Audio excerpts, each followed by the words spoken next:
नमस्कार दोस्तों, मैं मुनीराज अपने YouTube चैनल मुनी क्लासेस पर आपका स्वागत करता हूं। आज की जो MCQ हम लेकर आए हैं वो है समाजशास्त्र की विषय वस्तु व विषय क्षेत्र से संबंधित। इसमें कुल 15-20 क्वेश्चन रखे गए हैं जो कि बहुत ही महत्वपूर्ण है। इस पोर्शन से ज़्यादा क्वेश्चन तो नहीं बनते हैं, लेकिन कुछ महत्वपूर्ण ध्यान देने वाली बातें ज़रूर हैं जिनको हम देखेंगे। एक चीज़ और है, अध्ययन क्षेत्र को निर्धारित करने वाले जो दो संप्रदाय या दो समूह बांटे गए हैं, इनको परीक्षा के दृष्टिकोण से याद करना बहुत ही आवश्यक है, क्योंकि इनसे क्वेश्चन अगर बनाने बैठें तो बहुत सारे क्वेश्चन बनते हैं। इससे अच्छा है कि हम ये बता दें कि स्वरूपात्मक संप्रदाय से कौन से विचारक संबंधित हैं और समन्वयात्मक संप्रदाय से कौन से विचारक संबंधित हैं। इनको आप एक बार पढ़ लेंगे, ध्यान रखेंगे, रट लेंगे कुछ भी, तो वो क्वेश्चन जब आएंगे तो आप हल करने में सक्षम होंगे। इसलिए ये हमें ध्यान रखना बहुत ज़रूरी है कि स्वरूपात्मक संप्रदाय से कौन से विचारक संबंधित हैं और समन्वयात्मक से कौन से संबंधित हैं। स्वरूपात्मक संप्रदाय और समन्वयात्मक संप्रदाय का कॉन्सेप्ट हम समझ चुके हैं कि इस दोनों संप्रदायों से संबंधित जो विचारक हैं इनका क्या क्या मानना है। तो स्वरूपात्मक संप्रदाय में हम जार सिमेल को मानेंगे। जार सिमेल हैं, वीरकांत हैं, वान बीच हैं, एफ्टोनीज हैं, आर स्मॉल हैं, मैक्स वेबर हैं, बूगल, रॉस, पार्क एंड बर्गेस। इतने विचारक स्वरूपात्मक संप्रदाय से संबंधित हैं, जो यह मानते हैं कि समाजशास्त्र एक विशिष्ट विज्ञान है और इसके अंतर्गत कुछ संबंधों के निश्चित स्वरूपों का ही अध्ययन किया जाना चाहिए, न कि सभी प्रकार के संबंधों का। विशेषीकरण की तरफ ध्यान देते हैं, जिससे सब्जेक्ट की या समाजशास्त्र विषय की विषय क्षेत्र को निर्धारित किया जा सके और इसे विज्ञान की श्रेणी में लाया जा सके।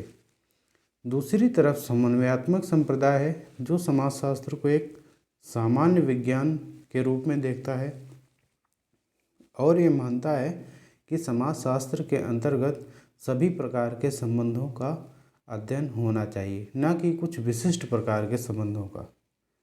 इसीलिए इस संप्रदाय के मानने वाले लोग, ये विचारक यही मानते हैं कि समाजशास्त्र एक सामान्य विज्ञान है। इस संप्रदाय संबंधित जो विचारक हैं, एमाइल दुर्खीम, हाबाउस, सोरकिन और गिन्सबर्ग। तो हम इन दोनों संप्रदायों से संबंधित विचारकों को ज़रूर ध्यान रखेंगे और ये परीक्षा के दृष्टिकोण से बहुत ही महत्वपूर्ण है। अगली स्लाइड में पहले क्वेश्चन की तरफ हम बढ़ते हैं। पहला क्वेश्चन है, निम्नलिखित विचारकों में किसका नाम समाजशास्त्र की विषय वस्तु निर्धारित करने वाले स्वरूपात्मक संप्रदाय से जुड़ा हुआ है। तो अगर आपने अभी ध्यान से देखा होगा तो किसका नाम जुड़ा है? जॉर्ज सिमेल का। जॉर्ज सिमेल ने ही माना है कि समाजशास्त्र के अंतर्गत संबंधों के निश्चित स्वरूपों का अध्ययन होना चाहिए। दूसरे क्वेश्चन की तरफ बढ़ते हैं। पुस्तक व्हाट इज सोशियोलॉजी किस विचारक से संबंधित है? तो आप जानते हैं पुस्तक व्हाट इज सोशियोलॉजी ये एलेक्स सिंकल्स की पुस्तक है, जिसमें उन्होंने समाजशास्त्र की विषय वस्तु को निर्धारित करने के लिए 3 पथों की चर्चा की है: ऐतिहासिक, आनुभविक और विश्लेषणात्मक। ये 3 पथों की चर्चा उन्होंने अपनी इस पुस्तक में की है, जिससे मिलकर समाजशास्त्र की विषय वस्तु निर्धारित होती है। अगले क्वेश्चन की तरफ बढ़ते हैं।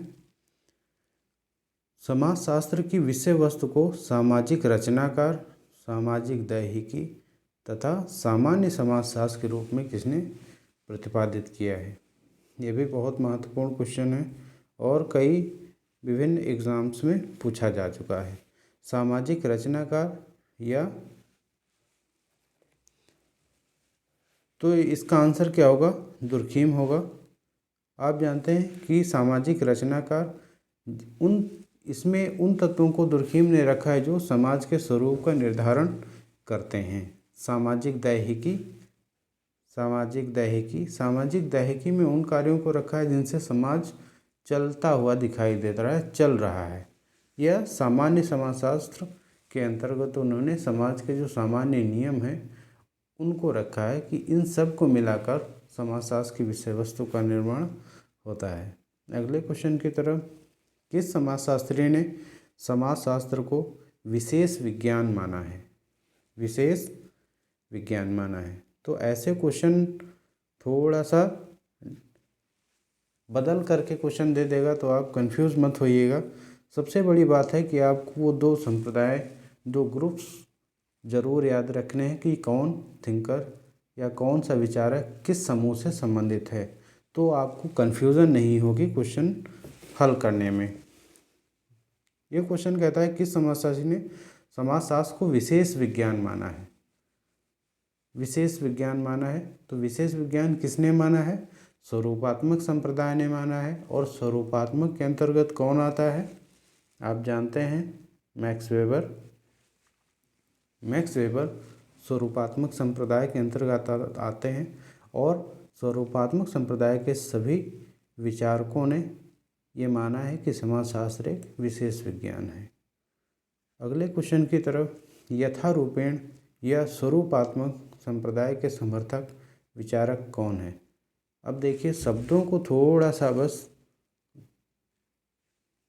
घुमाया जा रहा है, लेकिन इससे कंफ्यूज नहीं होना। यथारूपेण, स्वरूपात्मक संप्रदाय या इस क्वेश्चन में लिखा गया था विशेष विज्ञान, तो इन सबसे कंफ्यूज नहीं होना है। आपको यथारूपेण या स्वरूपात्मक संप्रदाय के समर्थक विचारक कौन कौन से हैं, तो इसमें कौन सा होगा?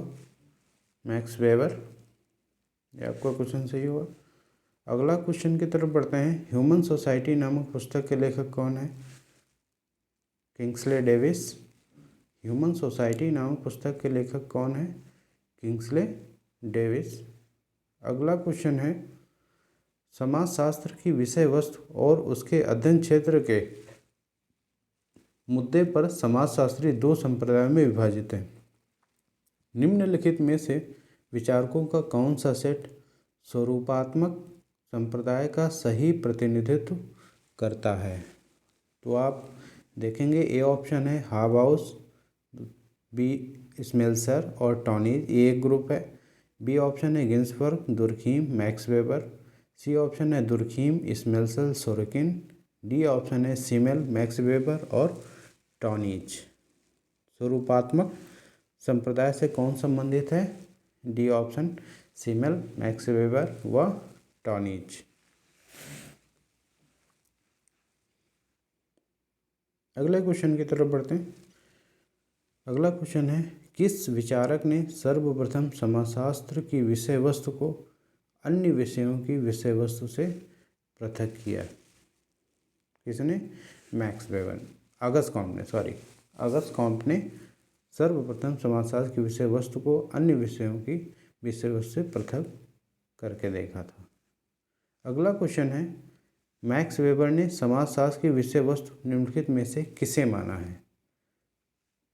तो आप जानते हैं कि मैक्स वेबर ने समाजशास्त्र को सामाजिक क्रियाओं का अध्ययन करने वाला विज्ञान माना है। तो सामाजिक क्रियाओं को समाजशास्त्र की विषय वस्तु माना गया है मैक्स वेबर के द्वारा। ऑप्शन बी सही होगा। सामाजिक क्रियाएं मैक्स वेबर के लिए बहुत महत्वपूर्ण है और ये कहते हैं कि समाजशास्त्र सामाजिक क्रियाओं का अध्ययन करने वाला विज्ञान है। अगले क्वेश्चन की ओर, किस विचारक ने समाजशास्त्र की विषय वस्तु को प्रस्तुत करने में तीन पथों ऐतिहासिक, आनुभविक, विश्लेषणात्मक का उल्लेख किया है। आपने देखा होगा कि पहले ही हमने बता दिया है कौन कौन आएगा,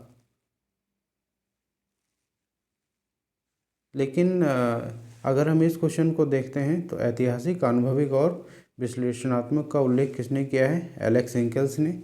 इनकी पुस्तक आती है what is sociology, what is sociology, जो हम पहले ही अभी चर्चा कर चुके हैं, पहले ही क्वेश्चन में आ चुकी है व्हाट इज सोशियोलॉजी, जिसमें उन्होंने समाजशास्त्र की विषय वस्तु को प्रस्तुत करने में तीन पथों या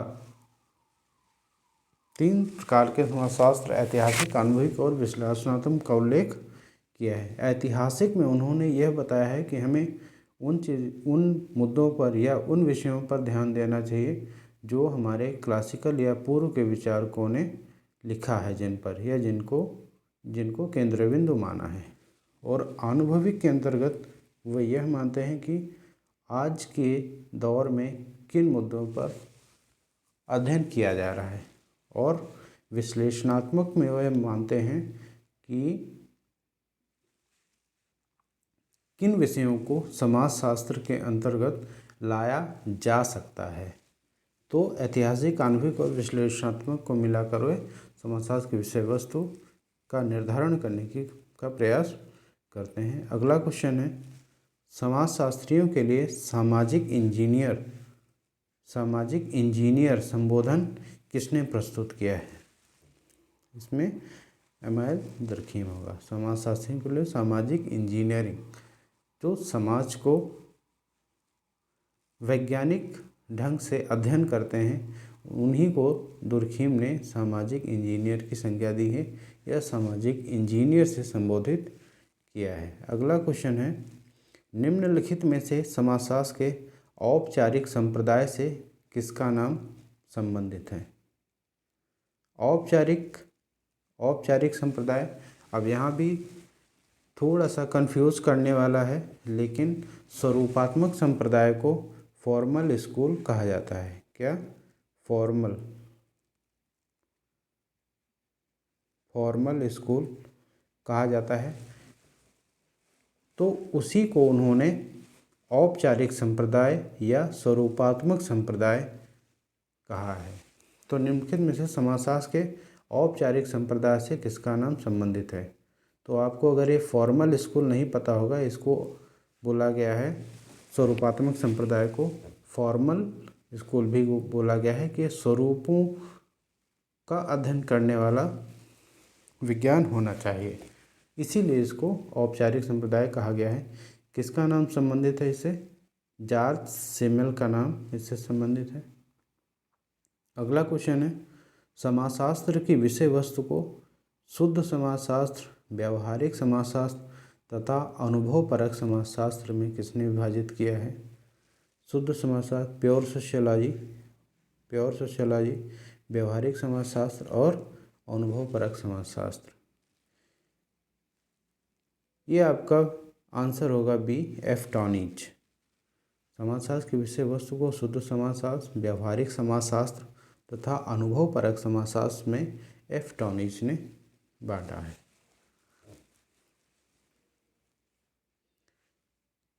एफ टॉनिज ने इसे शुद्ध समाजशास्त्र और प्योर सोशियोलॉजी और अप्लाइड सोशियोलॉजी, ये दोनों पुस्तकें एल.एफ. वॉर्ड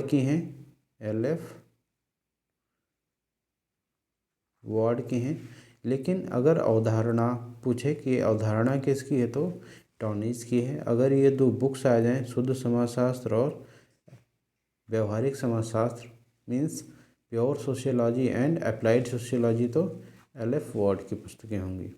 अगला क्वेश्चन है, ये किसका कथन है कि समाजशास्त्र परिवर्तनशील समाज का अध्ययन करता है, इसलिए समाजशास्त्र के अध्ययन की ना तो कोई सीमा निर्धारित की जा सकती है और ना ही इसके विषय क्षेत्र को बिल्कुल स्पष्ट रूप से परिभाषित किया जा सकता है। ये परिभाषा आपकी किसकी है? ये कथन किसका है? सिमेल का है। सॉरी, ये एलेक्स इंकल्स का है। एलेक्स इंकल्स ने ये स्टेटमेंट कहा है कि समाजशास्त्र परिवर्तनशील समाज का अध्ययन करता है, इसलिए समाजशास्त्र के अध्ययन की ना तो कोई सीमा निर्धारित की जा सकती है और न ही इसके विषय क्षेत्र को बिल्कुल स्पष्ट रूप से परिभाषित ही किया जा सकता है। ये इसका आंसर एलेक्स इंकल्स होगा। अगला क्वेश्चन है, यह कथन किसका है कि समाजशास्त्र मानव अंतर संबंधों के स्वरूपों का विज्ञान है? तो ये किसने माना है? जॉर्ज सिमेल ने। जॉर्ज सिमेल ने ये माना है कि समाजशास्त्र के अंतर्गत संबंधों के स्वरूपों का अध्ययन किया जाता है, वो भी निश्चित स्वरूपों का, ना कि समस्त स्वरूपों का। इसीलिए दो संप्रदायों ने अलग अलग समाजशास्त्र के विषय क्षेत्र को निर्धारित करने का प्रयास किया है, लेकिन दोनों संप्रदायों के द्वारा ही हम समाजशास्त्र के विषय क्षेत्र को संपूर्णता में समझ सकते हैं। Thank you. अगर आप वीडियो पहली बार देख रहे हैं, चैनल पर नए हैं, तो आप चैनल को सब्सक्राइब करिए ताकि अगला वीडियो आप तक बहुत आसानी से पहुंच जाए। ज़्यादा से ज़्यादा स्टूडेंट्स को शेयर करिए ताकि उनको थोड़ा लाभ हो सके। धन्यवाद। मिलते हैं अगले वीडियो में।